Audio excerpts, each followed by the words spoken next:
नमस्कार दर्शक बंधु आपण को आम चैनल को स्वागत। आपणकर नाम जदि भो ज जी जु जे जो ख खा खी खु खो ग गी रु आरंभ होउछि तेबे एही भिडियोटी केवल आपण मानक पई एवं एही अक्षर रु आपणकर नाम जदि आरंभ होउछि तेबे आपणकर मकर राशि एवं नामर प्रथम अक्षर अनुसार मध्य आपणकर नाम गुडी को आपणकर राशि नक्षत्र मध्य विभाजन करा जाइछि जहाँ आपण को एही वीडियो रे विस्तृत भाव में जणाइबी एवं ता सहित जदि आपण आपणकर जन्म तारीख जानि नाहंती जन्म समय जानि नाहंती एवं जन्म राशि मध्य जानि नाहंती तेबे आपणकर चिंता करिवार कोनोसी भी आवश्यकता नाही कारण यही वीडियोटी केवल आपणकर नाम राशि उपरे आधारित होइछि। देखंतु जदि आपणकर जातक रहिछि किंतु तापर मध्य आपणकर नाम एही अक्षर गुड़िकरु आरंभ होउछि तेबे मध्य आपण वीडियोटी को शेष पर्यंत देखंतु कारण आपणक जीवन रे नाम राशि मध्य किछिटा प्रभाव पड़ी थाए एवं एही वीडियो रे आपणकर संपूर्ण 2026 वर्षटी केमिति रहिबो विस्तृत भाव रे आलोचना करिबा ता सहित कौन उपाय रही आपणकर शुभाशुभ फल को द्विगुणित करिबा पई एवं कौन रही प्रतिकार आपणकर अशुभत्व को दूर करिबा पई एही वीडियो रे विस्तृत भाव रे आपण को जणाइबी सेतिपई आपण निजर व्यस्त बहुल समय मध्यरु मात्र 10 मिनिट समय आपण निज पाई दियंतु एवं जानंतु कौन आग को आपणक सहित घटिबा पाई जाउछि आपणक सहित शुभ घटिबो ना अशुभ घटिबो एबे आसंतु विलंब नकरी कार्यक्रमटी को आरंभ करिबा एवं ता पूर्वरु जानि रखंतु जे जदि आपणकर नामटी भो ज जी रु आरंभ तेबे आपणकर नक्षत्र हेउछि उत्तराषाढ़ा एवं जदि आपणकर नाम जु जे जो ख खी खु खे खो रु आरंभ होइछि तेबे आपणकर नक्षत्र हेउछि श्रवणा एवं जदि आपणकर नाम ग किंबा गी रु आरंभ हेउछि तेबे आपणकर नक्षत्र हेउछि धनिष्ठा तेबे वर्तमान आपणकर राशि एवं नक्षत्र जानि छारिलेनी एबे आसंतु जानिबा किपरि रहिबा आपणकर 2026 वर्षटी किंतु वीडियोटी को आरंभ करिबा पूर्वरु जदि आपण भी ईश्वर को आंतरिक भक्ति एवं विश्वास करंती तेबे वीडियोटी को लाइक करंतु कमेंट बॉक्स रे जय जगन्नाथ जय माँ लक्ष्मी अवश्य लिखि दियंतु ता सहित आम सह जोगाजोग करिबा पई वीडियोर मध्य भाग एक व्हाट्सएप नंबर टी दिया जाइछि जो नंबर साहाय्य आपण आम सह जोगाजोग करी निजर नूतन कुंडली प्रस्तुत करि परिबे कुंडली विश्लेषण कराई परिबे किंबा आपणकर शिक्षा स्वास्थ्य प्रेम संपर्क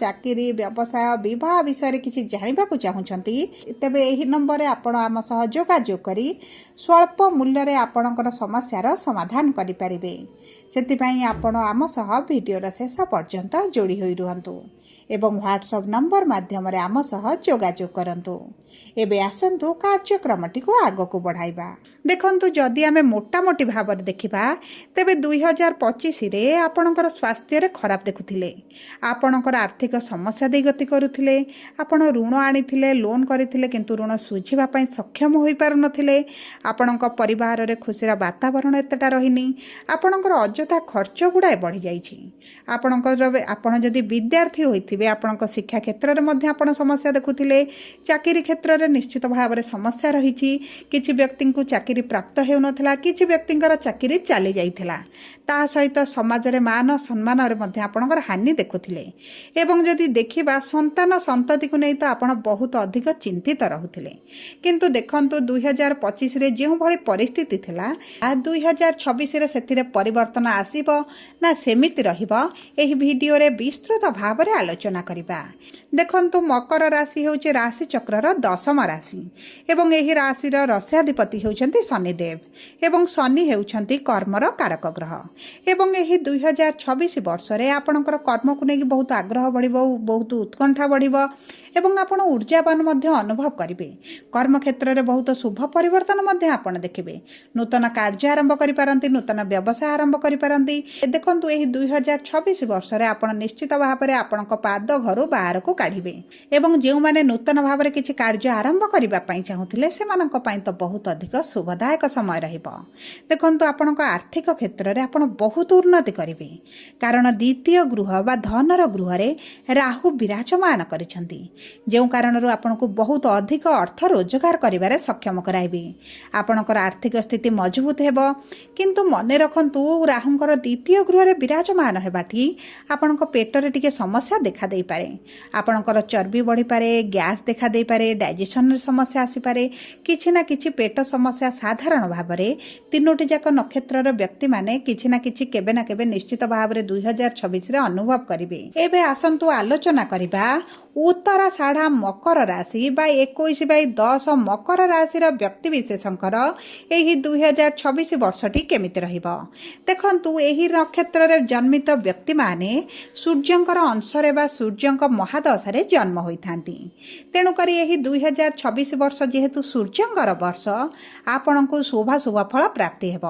ଆପଣ ଯେକୌଣସି ଶୁଭ କାର୍ଯ୍ୟ ଆରମ୍ଭ କରିବା ପାଇଁ ଚାହୁଁଥିଲେ 2026 ଆପଣଙ୍କୁ ନିଶ୍ଚିତ ଭାବରେ ସାହାଯ୍ୟ କରିବ, ରାସ୍ତା ଦେଖାଇବ। ଆପଣ ଯଦି ନୂତନ ବ୍ୟବସାୟ କରନ୍ତି, ନୂତନ ଚାକିରି କରନ୍ତି, ଆପଣଙ୍କୁ ସେହି ସବୁ କ୍ଷେତ୍ରରେ ଶୁଭ ଫଳ ପ୍ରାପ୍ତି ହେବ।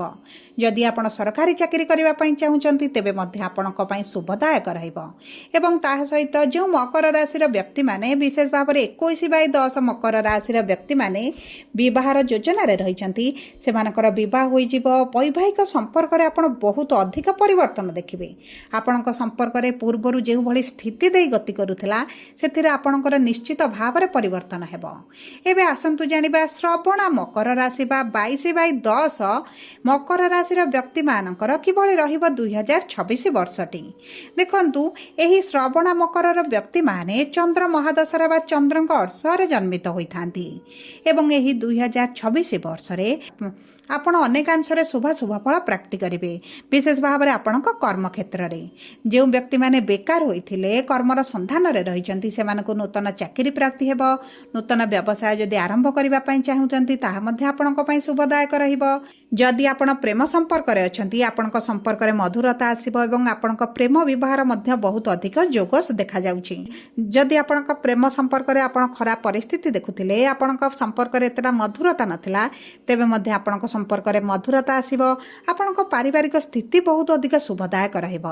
ପତି ପତ୍ନୀଙ୍କ ମଧ୍ୟରେ ଯେଉଁ ସମ୍ପର୍କ ଆଗରୁ ଦୂରତାଟି ବଢ଼ିଯାଇଥିଲା, ସମ୍ପର୍କରେ ମନମାଳିନ ମତଭେଦ ଚାଲିଥିଲା, ତାହା ଦୂର ହୋଇଯିବ।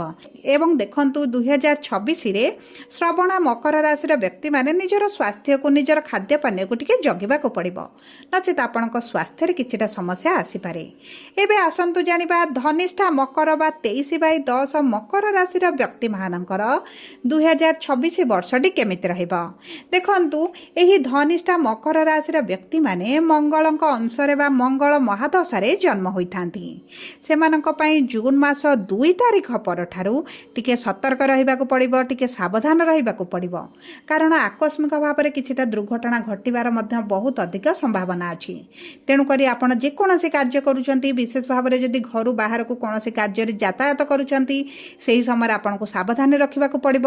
ଦେଖନ୍ତୁ, ଆପଣଙ୍କର ଦ୍ୱିତୀୟାର୍ଦ୍ଧଟି ପ୍ରଥମାର୍ଦ୍ଧ ଅପେକ୍ଷା ଟିକେ ଅଧିକ ଖରାପ ରହିପାରେ ଆପଣଙ୍କର ସ୍ୱାସ୍ଥ୍ୟକୁ ନେଇ। କାରଣ ଦେଖନ୍ତୁ, ପ୍ରଥମାର୍ଦ୍ଧଟି ଆପଣଙ୍କୁ ବହୁତ ଅଧିକ ଶୁଭଦାୟକ ରହିବ।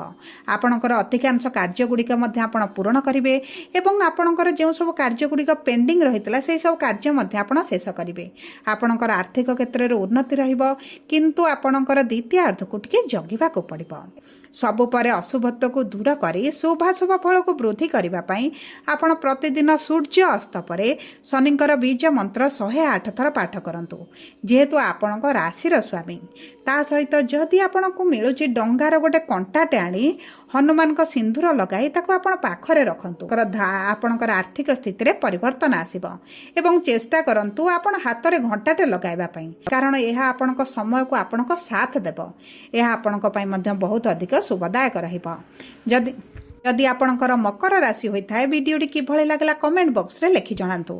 ଯଦି ଆପଣଙ୍କ ପ୍ରିୟଜନଙ୍କର ମକର ରାଶି ହୋଇଥାଏ, ଭିଡ଼ିଓଟି ତାଙ୍କ ସହ ସେୟାର କରନ୍ତୁ।